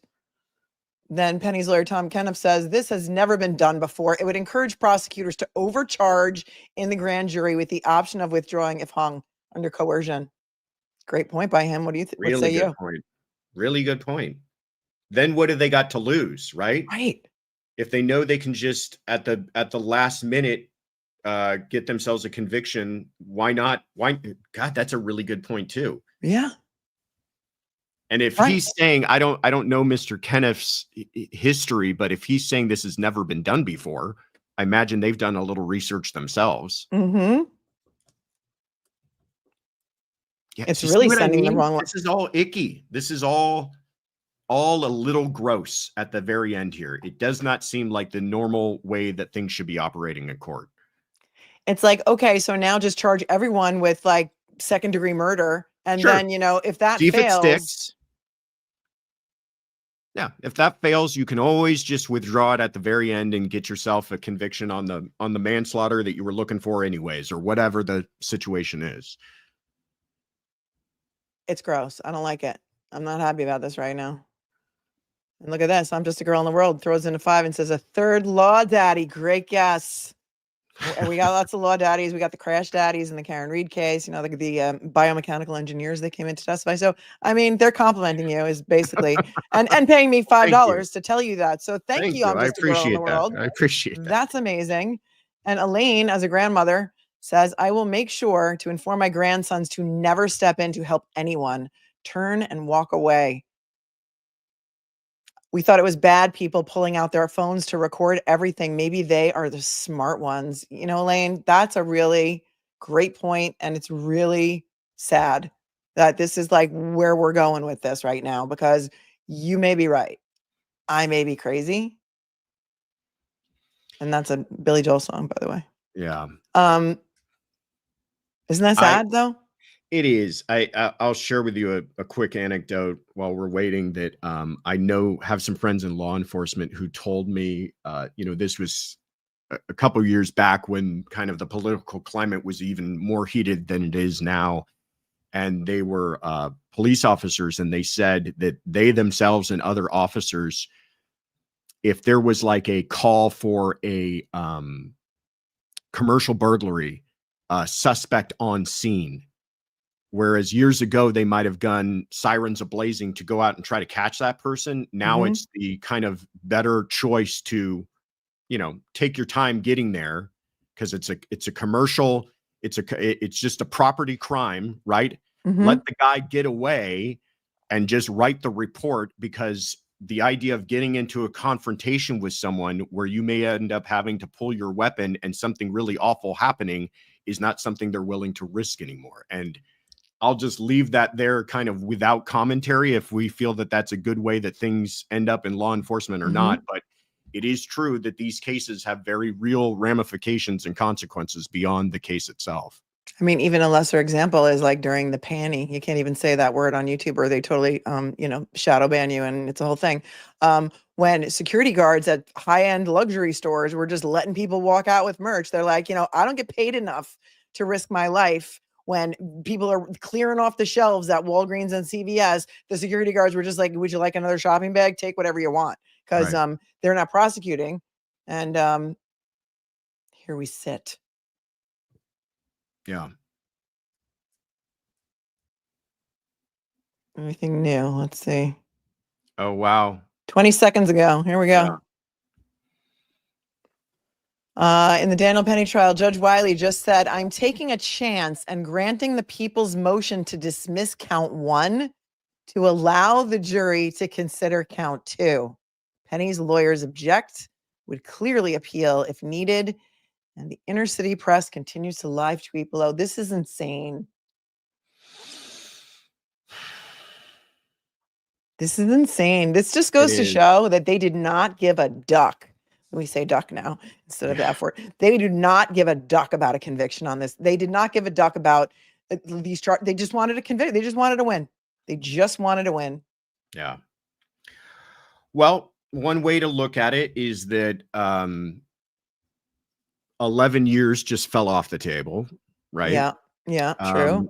Um, so he'll never have that exposure again. Another way to look at it is that it could still be hung on count 2. Mm-hmm. Um, but I, if this reporter is reporting accurately, the judge saying I am taking a chance just really does not seem like judicial language to me. Great point. Yeah. Yeah. I'm taking a chance. That is not the way that the sausage is made, and this is I just a really bad demonstration of, I think, how things should be carried out in court. I don't like that. I would like somebody to say, pursuant to People versus such and such, I'm going to grant this, but just saying I'm gonna go ahead and roll the dice and see if this gets us any closer to a conclusion seems like bad form to me. Can we have some authority for this? Maybe a little authority would be good. Maybe cite a little bit of authority, because right now Jordan Neely's family could be going ballistic in the courtroom too. Like, we don't know. The day that I was in the courtroom, there was, and you know how trials go, like there's a bride side and a groom side, right? There's the victim's family on one side, and then there's the people who are on the side of the defense on the other side. And the side of Jordan Neely's family was completely packed. There was only about 30 seats for the public. I was a member of the public, and they were very loud outside the courtroom, and there was points where they had to be told to be quiet and stuff. Not the day that I was there, but on other days I've heard. And so who knows even what they're thinking? They could be very angry about this now too. Excellent point. 100%. They could be losing their minds that why did you put us through all of this if you're just willing to take it off the table at the very end? We thought, you told us the whole time that you're going to get this man for this, and you promised our family justice and everything else. They could be absolutely beside themselves as well. And I wonder, does the prosecutor have an obligation to discuss it with the family of the victim before they do something like this, or not really? I don't know about obligation. I know about that's the way they should be conducting themselves. It's at least keeping them informed. In California, there's actually a law that says they have to keep them informed. Doesn't mean that they have to listen to them, but should at least let them know what's happening.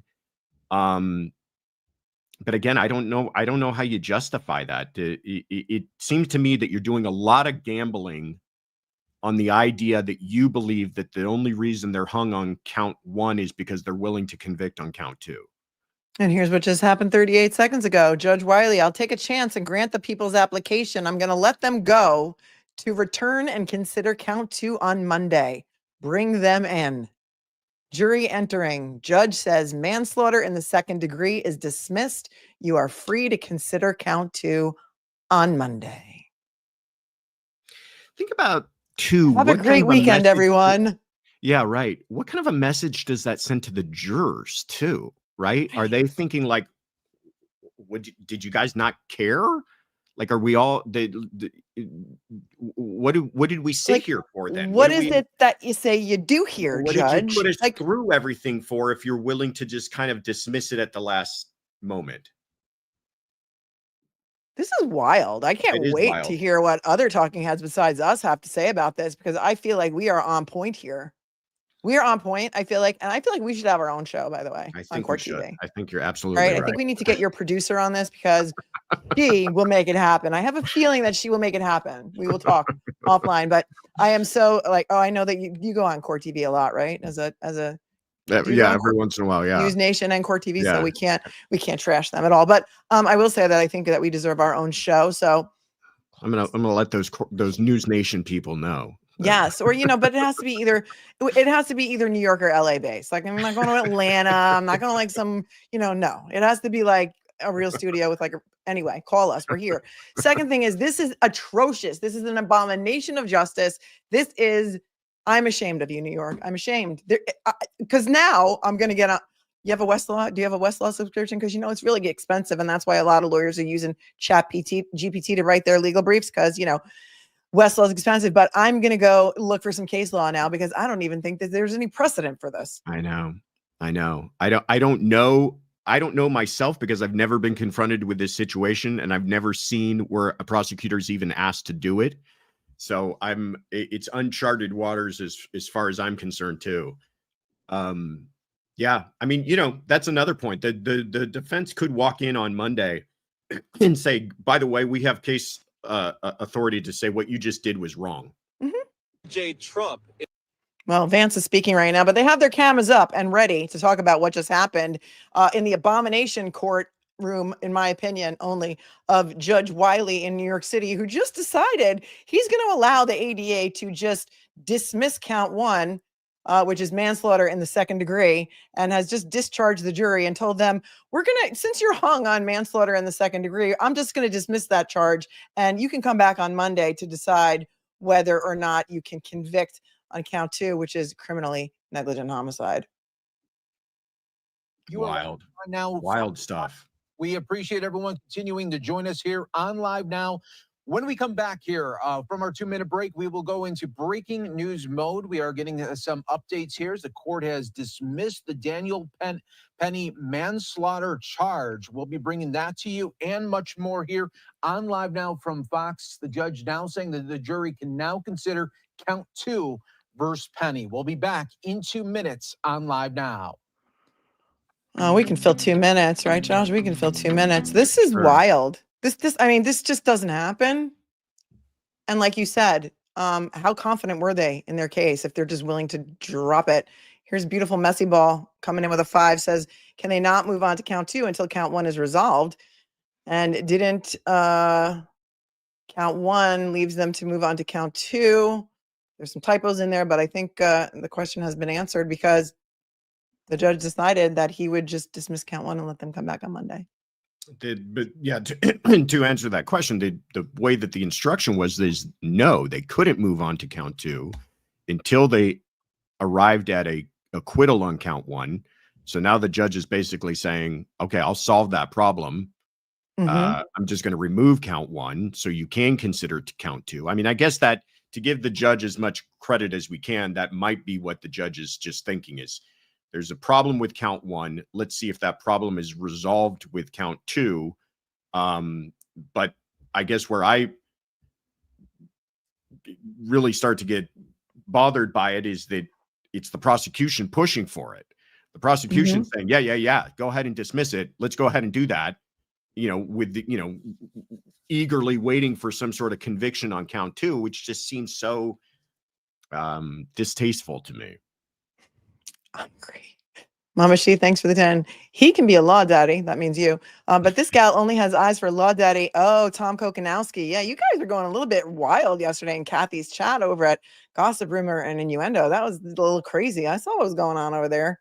You girls are like, I'm going to email you. You love cats. First of all, he never even said he was single, ladies. So just take a step back. I'm talking about TK, Tom Kokanowski. Take a step back and, put your tongues back in your mouths. Just kidding. Margaret, thanks for being a member for 5 months, and 4 years is still 4 years too long for him helping out. Yes, I agree with you. And Elaine says, victims' parents who abandoned him. Here live now from Fox. We appreciate everyone continuing to join us all right here. We do have some breaking news that we want to bring to you. Let's go out right outside of the New York Supreme Court right now. We are learning that the manslaughter charge has been dismissed in the Daniel Penny trial. This is the jury has been deadlocked for quite some time. They kept on going back to the judge saying, we cannot get this sorted out. So now the manslaughter charge has been dismissed. They are now able to work on the second count in this Daniel Penny trial here. So we're just going to continue to stay on this shot. We have an inside shot as well of the hallway here inside of the courthouse. And I'll just continue to update you, getting some new footage right now live outside of the court. So I just want to go out live once again here where we do have now, looks like members of Daniel Penny's team going inside of the vehicle right now, and they will be taken away as the jury continues to deliberate that count two. But again, the court has dismissed the Penny manslaughter charge. So this at the request of the ADA, by the way. A grueling 4 days for the jurors in this case, I think that we can't move on to count 2 unless they find the defendant not guilty of count 1. The judge told attorneys for both sides, despite protests from the prosecution, I have to at least try to ask the jury to find a verdict on count 1. After the second note from the jury, the assistant Manhattan district attorney said that she would consult with her team and the prosecution might ask to have the top charge dismissed to allow the jury to debate the lesser charge of criminally negligent homicide, which carries a maximum punishment of 4 years in prison here. The judge earlier gave the jurors the Allen charge instructions after giving the attorneys time to review, but they still failed to reach a consensus here. So another live look right now outside of the courthouse, and we are learning now that the jury deliberations will resume on the other count on Monday here. So a really big moment here that just happened in the last couple of moments, and we were bringing you all of that news and updates all right here on Live Now. So as I look on YouTube for other live coverage, the only people live with this right now are you and I and them. But here's another tweet. Here's another tweet that says, Penny's lawyer Kenneth says to the judge, it seems a juror has been talking to the media, expressing frustration with the process. The name given is not a name of a juror. And the judge says, well, I see no reason to question the jurors. Investigate if you want.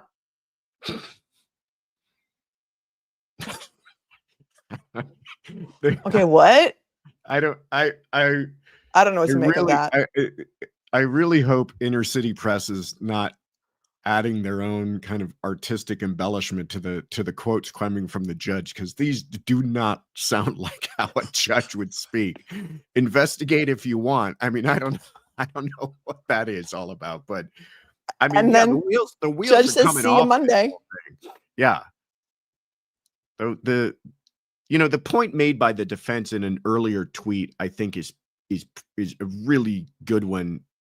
The way this should work is this. There should be a mistrial. The jury's deadlocked, declare a mistrial. And then if the prosecution decides to take a look at their case and say, you know what? We didn't have enough evidence. Our case is not going to get any better the second time around. We are not going to pursue count 1. We're just going to pursue a count 2 in a retrial. That's what they should do. Is that hard? Yes. Does that take a lot of time? Yes. Does that take resources? Yes. But it's the way that it should be done. Doing it this way, I think, will encourage prosecutors to take a chance on that more aggressive charge, because who knows? You could get lucky. You could do really well on jury selection and you get yourself a charge. And if at the end of the day you don't, you just dismiss it at the very end and you get yourself the lesser charge, which is what you might have pursued anyways. What kind of an example does this set? I really think that was a very solid point made by the defense. It's horrifying. Yeah, and we'll just charge everyone with the top charge. And then, if it's not going so well for us during trial, if we feel like we're losing, then we'll just start dismissing charges and make sure that all the lesser includeds are still actually less included. Sure. Because let's go back again now, let's go back again to the verdict sheet, because the verdict sheet to me is telling. It's kind of like the verdict sheet says, if you don't find guilty on this, then you don't move on to this. And it's so confusing that it makes me feel like they shouldn't be allowed to do this. But, I'm just here in for truth and justice, and, not a conviction, because I'm just sitting behind my computer screen in the 5-second commute that I have in my house. But right. Here's the verdict sheet, folks. If you didn't see this morning with me, I have Josh now here to break it down. This is what the jury was sent back with. So this was count 1. If you want to read it aloud, you may, and interpret it however you want. I redlined it a little because nobody likes a red pen better than I do. You're asking me? Yeah. Yeah. So, okay. If you find the defendant guilty of count 1, then do not consider count 2.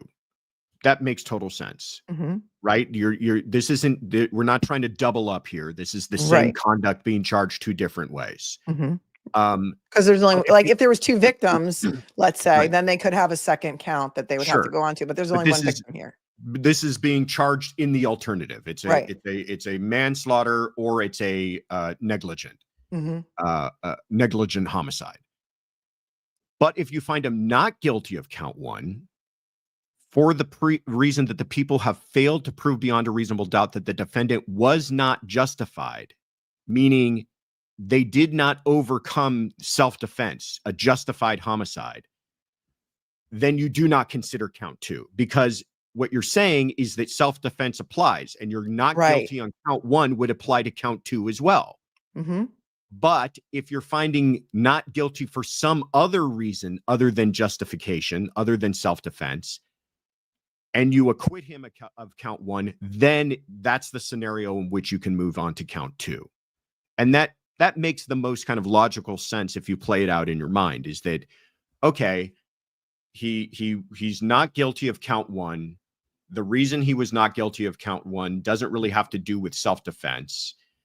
And so therefore we're going to consider if he is guilty of count two, which includes a lesser standard of proof than count one.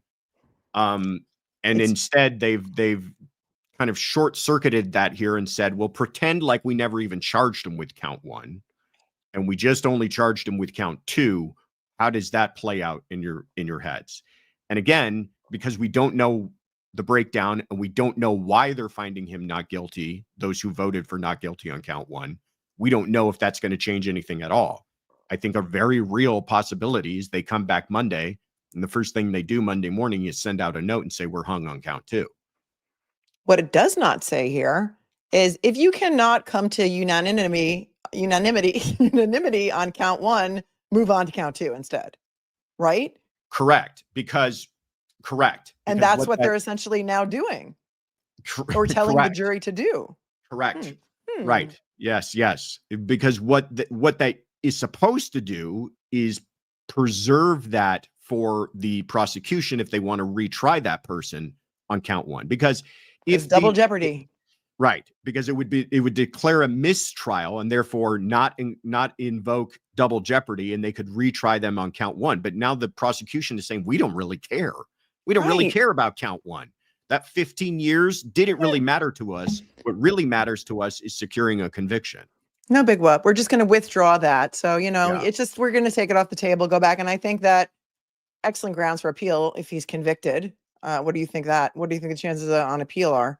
Well, I think that anytime you do these kind of last minute shoot from the hip, harebrained shenanigans, that's going to create grounds for appeal.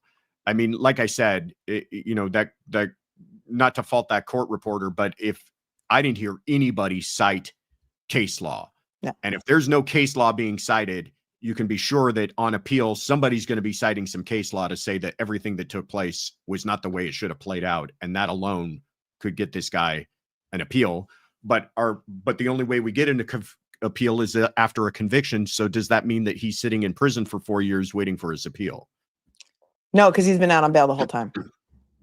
But if he gets convicted, I'm saying on Monday, if they come back and convict him of count two, judge could remand him as he sits there, and then he could be waiting for his appeal to play out to find out that all of this was done incorrectly while he's in prison. We can't have that.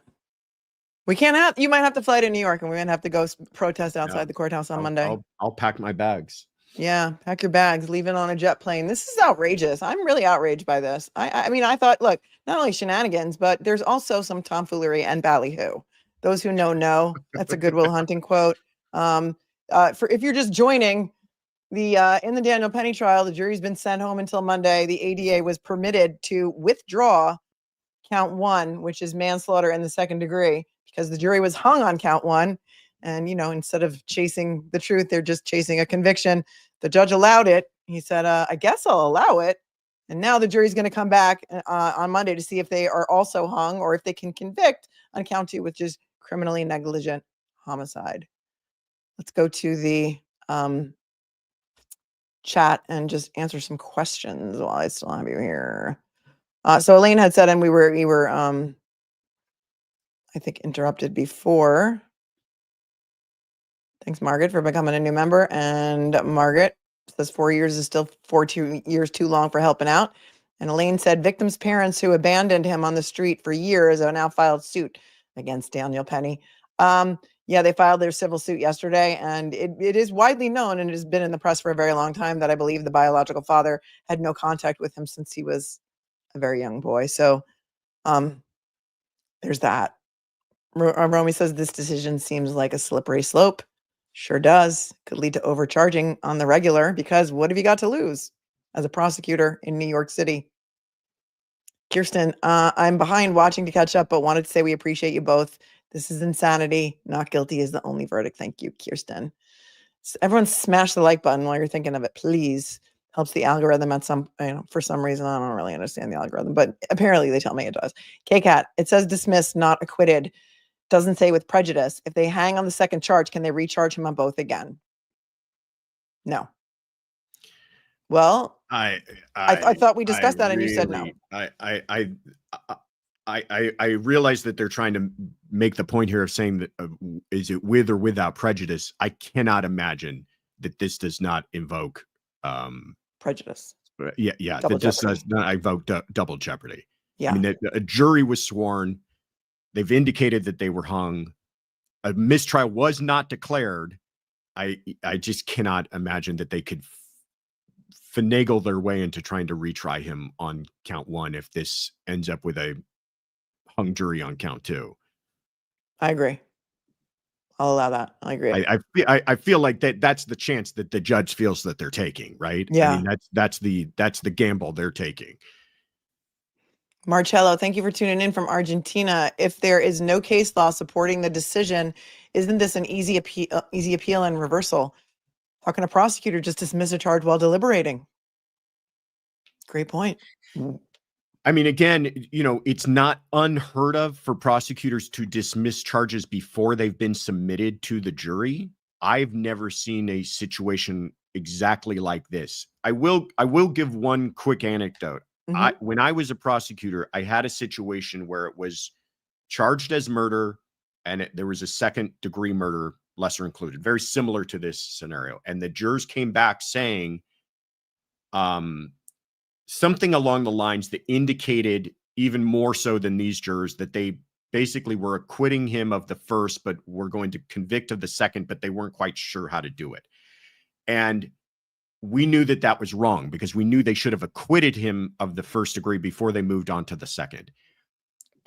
But instead of just withdrawing everything, defense turned to me and I turned to defense, and we came up with a plea negotiation, and he ended up pleading to a count two, which solved all of these problems and everything else, and avoided all the retrial, and was seen as beneficial to everyone.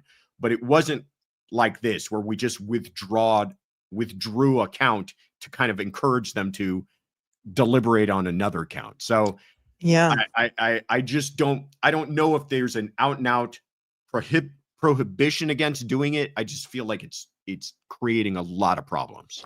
I also feel like now the defense team has an opportunity to go home for the weekend to find some case law that is in direct opposition to this, that says, no, you can't do that. But they've already dismissed count one, so it could be very good for the defense. Yeah, do not be shocked if the first thing we hear about Monday morning is they filed a motion for a mistrial on this whole thing.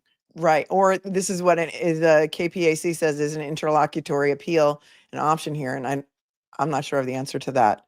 But yeah, some sort of writ, emergency writ to say what just happened was, what did you say? Tomfoolery, ballyhoo, and shenanigans, tomfoolery, and ballyhoo. There will be none of that here. Thanks, KPAC, for your super chat. Beautiful Messy Ball says, I've been following Inner City Press for years, and he is credible and accurate from everything I've seen. He is always at, SCNY, which is the federal court building in New York. Thank you, beautiful Messy Ball. I happen to believe everything he says as well. He's been the most reliable tweeter on this whole thing. And Jamie, I'm a little bit late on this, but said new tweet a little bit earlier. Kimmy says, do they have a checkbox that says not guilty? That's very interesting, because they didn't have that on Karen Reed. That's where that's coming from. Yeah. And that's interesting, because to go back to that just for 1 second, let's put that back up. Oh, yes. Oh, yes. Oh, yes, they do. Here's a not guilty and a guilty for both. See how easy that is, my friends? See how easy that is to do? Massachusetts, take note, because in that case, Judge Cannoni said, well, if they don't check the guilty box, it just means not guilty by default. Duh.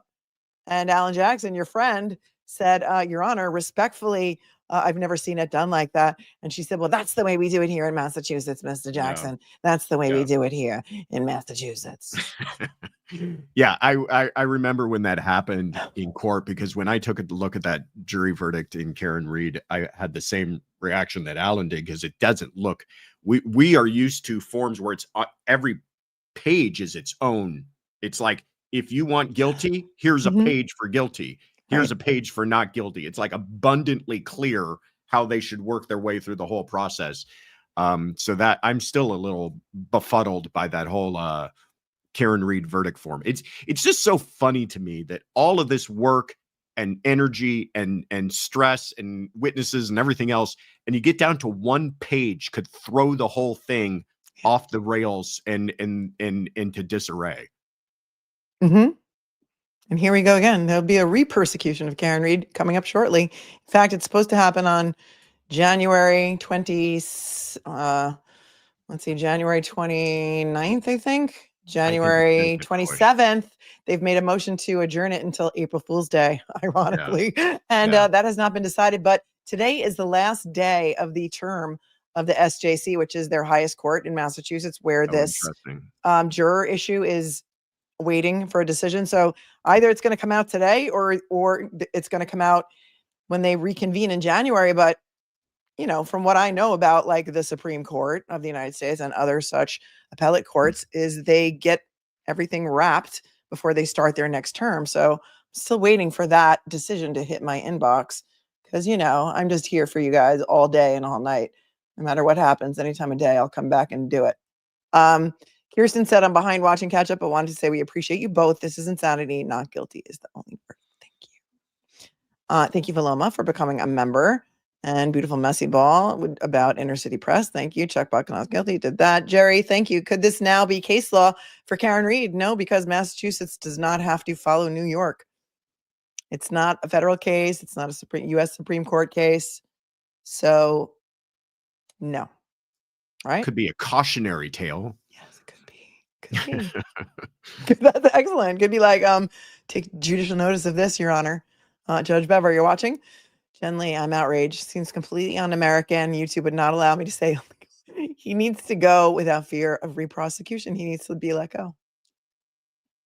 I'm verklempt. I'm confused. I'm outraged. Thank you, Toshin, for your very generous Cash App, who says something that I can't read. For your mod, timing me. My mods kept timing you out for no reason. I don't really know what that's about, but I back my mods like 100%. So I'm not sure what it was about or what you may have said, or if it was a word that YouTube did not like and it just wouldn't let you type it. I am not sure, because you didn't say what your YouTube name is. So can't really check that. Toshin, your name is Toshin. Thank you for getting me the bat on the bat phone. And any final thoughts before we wrap here? Thank you so much for spending the afternoon with me. This was really fun. This was kind of exciting to watch it play out over those tweets. Thank you for having me. Yeah, well, I'm glad that we finally were able to quote unquote meet. I know. I'm like on the spur of a moment, like, hey, could Josh be ready in like 20 minutes when the jury comes back from lunch? And she was so kind to write me back right away and say, I think he will. I think he's really interested in this. So thanks for being spontaneous, because that's how I am all the time anyway. And any final thoughts before we wrap here? I'll give you the full screen.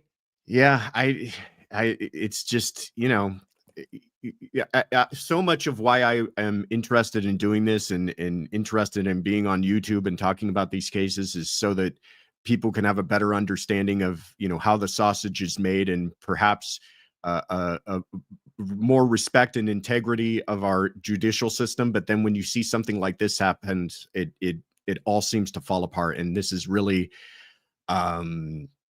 really troubling to me.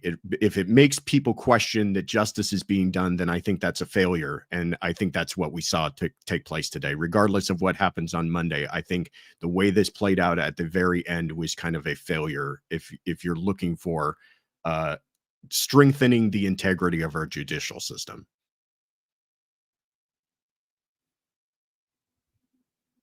Why am I on mute? Yeah, I agree. Big F. It was a big F. Not a big W today. It was a big F. Just 2 more super chats. KM Karma Matters, Justice for Officer Don O'Keefe. Thanks for tuning in from Canada. Remember the case with Jeremy Christian, an unhinged subway rider that nobody subdued, and he ended up taking the lives of 2 innocent people. Daniel saved God knows how many people, and look how he's being rewarded. Jen Lee says, you two are great together too. Thank you. Thank you very much for that.